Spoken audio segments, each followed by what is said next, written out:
Hello, everybody, and welcome. I'm so excited to be here today talking to you about two things I'm very passionate about, literacy and percussion. My name is Zachary Himelhoch, and I'm an educator, musician, and author in the Chicagoland area. I own and operate ZJH Percussion and Cityside Books. I'd like to thank my sponsors, Innovative Percussion and Contemporary Music. I'm also excited to announce that I'm releasing my new book, Priscilla Plays Percussion, with F-flat books and Cityside books, and we'll be talking about that throughout this presentation. So the first thing I want to get to is why connect percussion and literacy. We all know how important literacy is for students, and we all know that literacy is no longer considered a core subject. You don't go to English class, learn how to read, and then go to math class, learn how to do math, and then go to music and learn how to do music. We need to be integrating literacy into every content that a student learns. I will admit, I was very resistant to this idea at first. As a student and early in my career, I felt that I should be teaching music and literacy wasn't necessarily fitting into that. And it wasn't until I opened up my mind to some of the ideas that I'm going to present to you today, but also until I built some connections with students who had difficulty reading, and until I saw how important that skill was for them and how important it would be for their success in life. And once I did that and I realized how important it was to focus on the students' needs and not just the needs of my content area, I realized how important finding ways to connect music and literacy in my class were. And so those are some of the things that I want to explore with you today. So why connect percussion and literacy?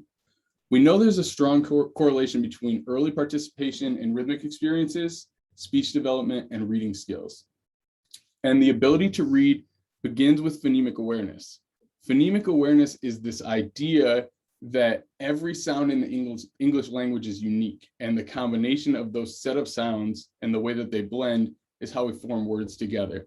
So you can understand how an early experience with tone and rhythm is really going to help you understand as you're learning words and understand and differentiate where those sounds are and how you can blend them together. Dr. Nina Kraus, the director of the Auditory Neuroscience Laboratory at Northwestern University, says that people's hearing systems are fine-tuned by the experiences they've had with sound throughout their lives. She goes on to say that we found that years of music training may also improve how sounds are processed for language and emotion. So these early experiences that kids are having with music, sound, media, these are all going to really shape the way that they develop their language and the way that they are then able to learn how to read and develop those reading skills. There's more research coming out of the Center for Neuroscience in Education at the University of Cambridge from Professor Usha Goswami. And her research is really focused on dyslexia. And what Dr. Goswami says is that dyslexia is actually a rhythmic disease. It's not that the child struggling is having an issue visualizing the words in order or the letters in order in the word on the paper. It's that they're having a difficult time figuring out how those sounds differentiate and blend together. So she's quoted as saying, dyslexia is not caused by children reading words incorrectly, but instead their ability to hear the rhythm of words when they are being spoken to. So in her work, she recommends young children being introduced to clapping games, nursery rhymes, dancing, and marching to music. And so she's recommending this for parents and for preschool teachers and general educators, not simply in the music class. So this is a place where we can even say to other content teachers that we can bring music into classrooms that are not the music classroom, just like we're bringing literacy into a classroom that maybe is not the English class. So it can work both ways, where if we prove and show how we can grow the students and how we can strengthen their skills using our content and our expertise, then that's a great experience for us to be able to bring that into another classroom or another content. So now I want to talk to you about some ways that we can connect percussion and literacy. And this is just a little levelized chart that I've created to think about how to build deep connections between percussion and literacy. And I want you to understand that not every experience needs to be a level 4 experience. There's amazing work that can be done at level 1, level 2, level 3, and level 4. They're all just different ways to engage with literacy and rhythm and percussion and to put these things together. So in level 1, you're really just engaging in a rhythmic or percussion activity like a clapping game with the intent of transferring those skills to a literacy activity. So something like that might be a clapping game. It might be marching to music, dancing to music, nursery rhymes. A lot of those activities that Professor Goswami was talking about would fall into this level 1 category. The idea here is that these skills really strengthen students' literacy skills. So even though they're not directly working on a literacy activity, they're still experiencing and getting skills that will help them build those literacy skills down the line. In level 2, students are engaging in a non-percussion centered literacy activity with a percussion centered text. So that means students are doing something like, could be a crossword puzzle, a word search, reflection questions, anything that, or even simply reading a book about percussion or a book that features percussion, anything that delves into text that talks about percussion or rhythm, that would fall into level 2. In level 3, students are engaging in a literacy-based percussion activity with a non-percussion centered text. So this is where you could take any of the books that a student might be reading outside of the music classroom, and you could use them you could utilize them in the music classroom, and you could put percussion activities to that to strengthen the student's ability to recognize those words, to understand those sounds, and to synthesize that information. So some examples, again, nursery rhymes are great for this. Another example would be having a group play a steady beat while an individual reads. And we're going to talk about this a little bit more later, but this can really help you explore the natural cadence of words and the way that each student would interpret those differently as a result of their individual experiences with language, music, and media. And that has an opportunity for a lot of really high level conversation, really at any age, where you can talk to kids about what they're listening to, what they're exposed to, what kind of TV they watch, and then sort of make some of those connections about how they're interpreting the words on the page as a result of that or how they're interpreting the words rhythmically as a result of that. The last example in level 3 is creating rhythms based around the spelling of a student's name. That's another thing we're going to talk about later, and it's a game we'll explore. But this is really cool because when you do this in a large group, you're not only working on the spelling of a child's name who probably knows how to spell their own name, depending on the age group, but you're going to learn how to spell everybody's name, and you're going to repeat that back several times. And in doing so, students are going to be making connections with how multiple letter sounds work, and then that can transfer across when they're reading or pronouncing other words. Finally, level 4 is engaging in a literacy-based percussion activity with a percussion-centered text. So this is similar to level 3. The activities are similar to level 3, but now your text is also centered around percussion. So this is where you can make some really deep connections between rhythm, percussion, and literacy. And so one opportunity here would be to do something similar to what you were doing before, have a group play a steady beat while the individual reads a percussion-centered text, exploring the natural cadence of the words, just like previously, and then some suggestions that you could, some suggestions for text for level 4 are the book we'll discuss in a little bit, Priscilla Plays Percussion, Drum Dream Girl, which is a really fantastic story about a girl from Cuba who's told that only girls can play drums, and she grows up to be determined to prove that wrong, and that's actually based on a true story. And then a fantastic book from a good friend of mine and a keynote speaker today, Edward's Rhythm Sticks from Franklin Willis. So those are all great books that you can use to achieve level 4 activities in your classroom. So now I want to go through 3 literacy-based percussion activities that you could take and do with your students. The first one is the name game. So we briefly discussed this. This is where you have students creating 4-beat rhythms based on the spelling of their name. And then you can have other students repeat those back, kind of like a call and response. So I'm going to demonstrate this a little bit for you guys, just so you can get an idea of how this would work in a group setting. So the first thing I would do is I would work with students on 4-beat call and response rhythms so that they're comfortable and they've heard them and they're feeling them naturally. So I might start with claps, or I might have a drum and have students clap, and I'll just start with some simple stuff. This is the repeat.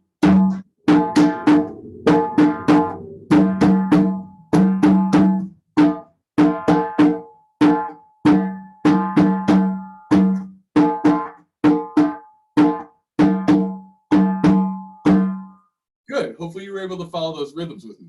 So at that point, as students were starting to feel comfortable with that rhythmic spacing, then I would introduce this nice chant. It's all quarter notes, really simple. I'm sorry, all eighth notes, really simple. Nice, quarter notes, my bad. Nice to meet you, what's your name? This is going to be our transition chant. So this is a great activity for understanding 4-beat rhythms, call and response, for understanding spelling and understanding how to fit words into rhythmic spaces. It's also a place where we can start to talk about form, and you can relate literacy and percussion, or literacy and music, together through form as well, because we know that books and stories all have specific forms to them, as does the music we play. So what we're going to do with this chant is we're going to use this chant as our opening. It's a 2-measure chant. Nice to meet you, what's your name? Then we're going to perform our call and response rhythm 2 to 4 times.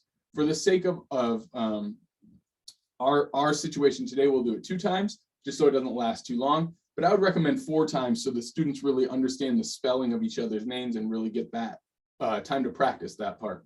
So I'm going to demonstrate. I will play the call rhythm and then the response. I'm sorry, the group rhythm, the call, the response, and then I'll play the group rhythm and then a second call and a response, as if each drum is representing a different student in our classroom. So 1, 2, ready, and nice to meet you, what's your name? Z-A, C-H, Z-A, C-H, Z-A, C-H, Z-A, C-H, Z-A, C-H, Z-A, C-H, Z-A, C-H, Z-A, C-H, then nice to meet you, what's your name? J-A-C-O-B, J-A-C-O-B,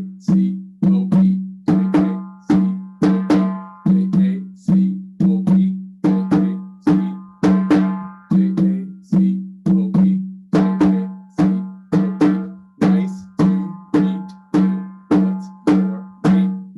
So as you see, that's something that could go on and on with different students, as many students as you had, and you're really practicing just spelling those names, getting to know each other and getting to know their names. So this is something that could be done as an introductory lesson in a class as well. But something that the students are really going to get excited about. They're really going to get a chance to hear those sounds and how they go together, how the letters fit together and the phonemes fit together to blend to make those sounds and those words. The second activity I want to talk to you about is called Books to Beats. Books to Beats is another thing we kind of referenced in our ways to connect percussion and literacy. And basically we have students tapping a pulse. You do it on their lap. You could have them clap, whatever you want to do. I like having it tapping on their lap because it's a quiet sound. So as you're having students do that, you as the teacher can read the story, and you can read it to what you feel is the natural cadence of the story, trying to fit within that structure, that rhythmic time structure. What I want to encourage is that after you do that, or as you're doing that, you start to get some of the older, more advanced students up to help be leaders in the beginning, and you start to you start to have them take turns doing the same thing. You can have them read the whole story, or you can section the story off and have the first page or each page be an individual student. And I want you to really focus on the ways that each student is interpreting the beat and the ways that have the students focus on that. So once you are done doing that, you guys can discuss the ways that language is influencing the cadence that we read.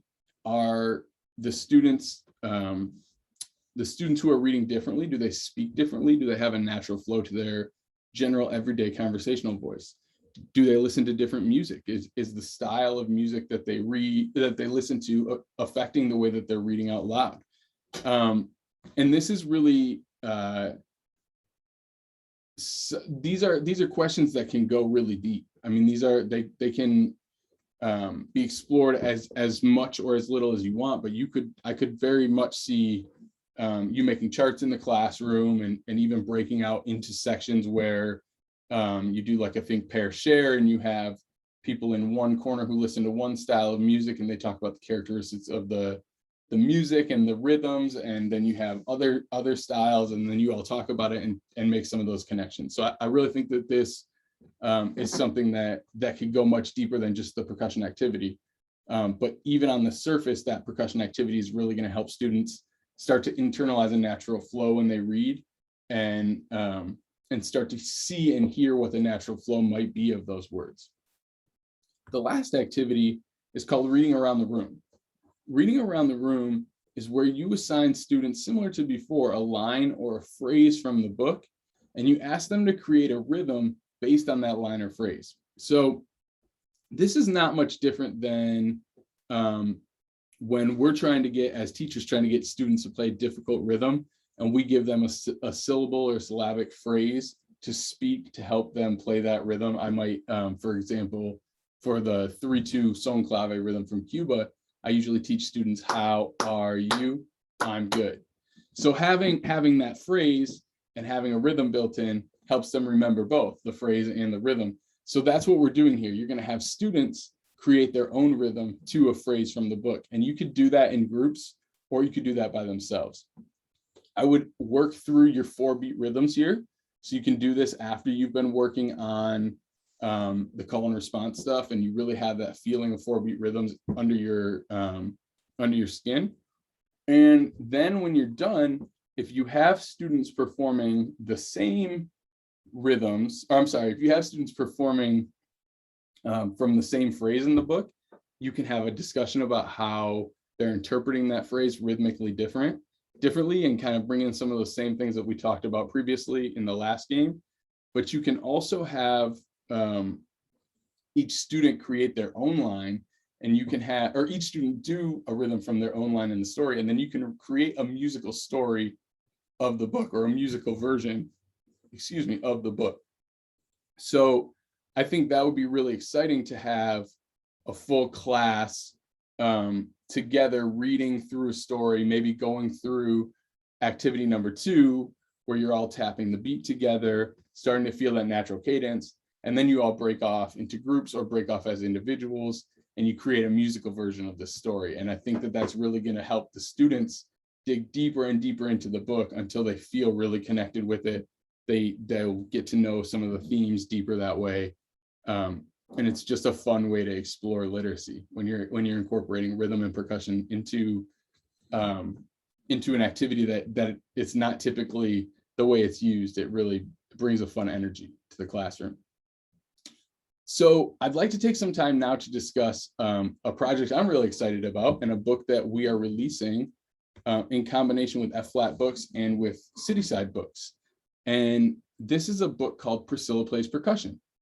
The idea behind this book is that I wanted to find a way to share my passion for music and percussion with young students in a way that exposed them to the characteristics of the percussion family, different instruments than they may usually see, and alongside resources that can help dig deeper into the story. So I'm going to show you just a sample page from the book so you can get an idea of the flow and how it has a very clear rhythmic cadence. and then so you can kind of just see how things are working. And then I'll talk through some of the teaching guide resources that I put together to help dig deeper into the reading and the story. Priscilla always liked to sit and bang on pots and pans, until one day her dad came home with a big drum in his hands. It was big and round with a thunderous sound made of wood the color of sand, and on that day, Priscilla hatched her most incredible plan. So you can see everything is moving in a very clear flow. Priscilla always liked to sit and bang on pots and pans, until one day her dad came home with a big drum in his hands. So this is a great place to start if you're maybe having a difficult time connecting with students on rhythmic flow, because it's really simple movement, mostly eighth notes with some inner subdivisions on the faster words. It's also relatively simplistic for students reading, but there are some fun words like thunderous and hatched, and then some other alliterations later on that are really exciting as you read, but it's a book that I want students to be able to engage in reading as well, not simply just a book for them to be read to. The version that's being released with F-flat books will be an interactive ebook that allows you to click around and explore Priscilla's universe. So on each page where you see different instruments, you'll be able to click on those instruments and either hear a sample of the sound of the instrument or a pre-recorded loop of a rhythm common to that instrument, so students can make the connection between the drums Priscilla's learning about and maybe the drums that they've seen, heard, or have in their classroom, or simply drums that they will be exposed to later in life. The other cool thing about the interactive version with F-flat books is when you open the page, the story has a backing track and it will be narrated. And then once that narration stops, that's what allows you to click around on the page and explore the book further.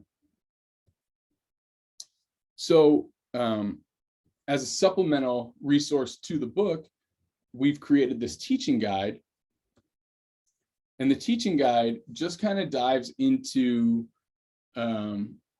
various ways to connect with the story for students of all ages. So there's things that are simple for any age, like coloring book sheets, but there's also a reflection question worksheet that would require students to think a little bit deeper and do some writing and thinking. So I'm going to go through just to show you the features. We have 2 percussion fact sheets, and one of those fact sheets is a picture correlation with Priscilla's instruments. And so it shows you pictures of the book with the name of the instrument that she's playing at that point in the book, so that students can make the connection of like, this is a djembe and this is what it looks like. There's 2 coloring pages. There are discussion questions, which I'll show you just a quick example of in a second. There's a reflection question worksheet. I'll show you an example of that as well. There are 2 Priscilla's instrument matching games. That's where you'll have pictures of the instruments from the book and names of the instruments, and you'll have to match the name to the pictures. There's a word search utilizing terms from the book, from the percussion fact sheets, and names of instruments. And there's a crossword that does the same as well.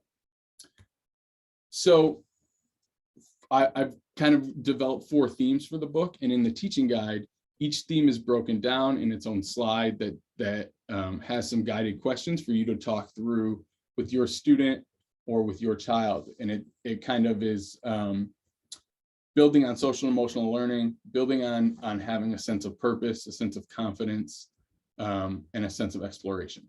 So some of those questions: what does it mean to be confident? How do you build confidence? How does Priscilla build confidence throughout the story? And what is something you are confident about? And then the reflection question worksheet takes some of those questions and it puts it into a way where students can respond on their own. So this is something you could do before you have a class-wide discussion, or something you could have students do as a result of the class-wide discussion, depending on the way that you wanted to introduce it in your class. So that's my time with you guys today, and it's been really, really my pleasure to talk to you about literacy and percussion. And I hope you find this session helpful, and I hope you'll reach out to me and connect further and let me know what you're doing in your classroom. and let me know the ways that you're connecting music and rhythm and percussion. Please follow us at PriscillaPlaysPercussion.com. You can follow me personally at Zachary Himelhoch. These are Instagram. Please visit PriscillaPlaysPercussion.com and then follow us at Priscilla Plays Percussion and at Zachary Himelhoch on Instagram. Thank you guys so much for your time today, and I hope you really enjoy the rest of the symposium.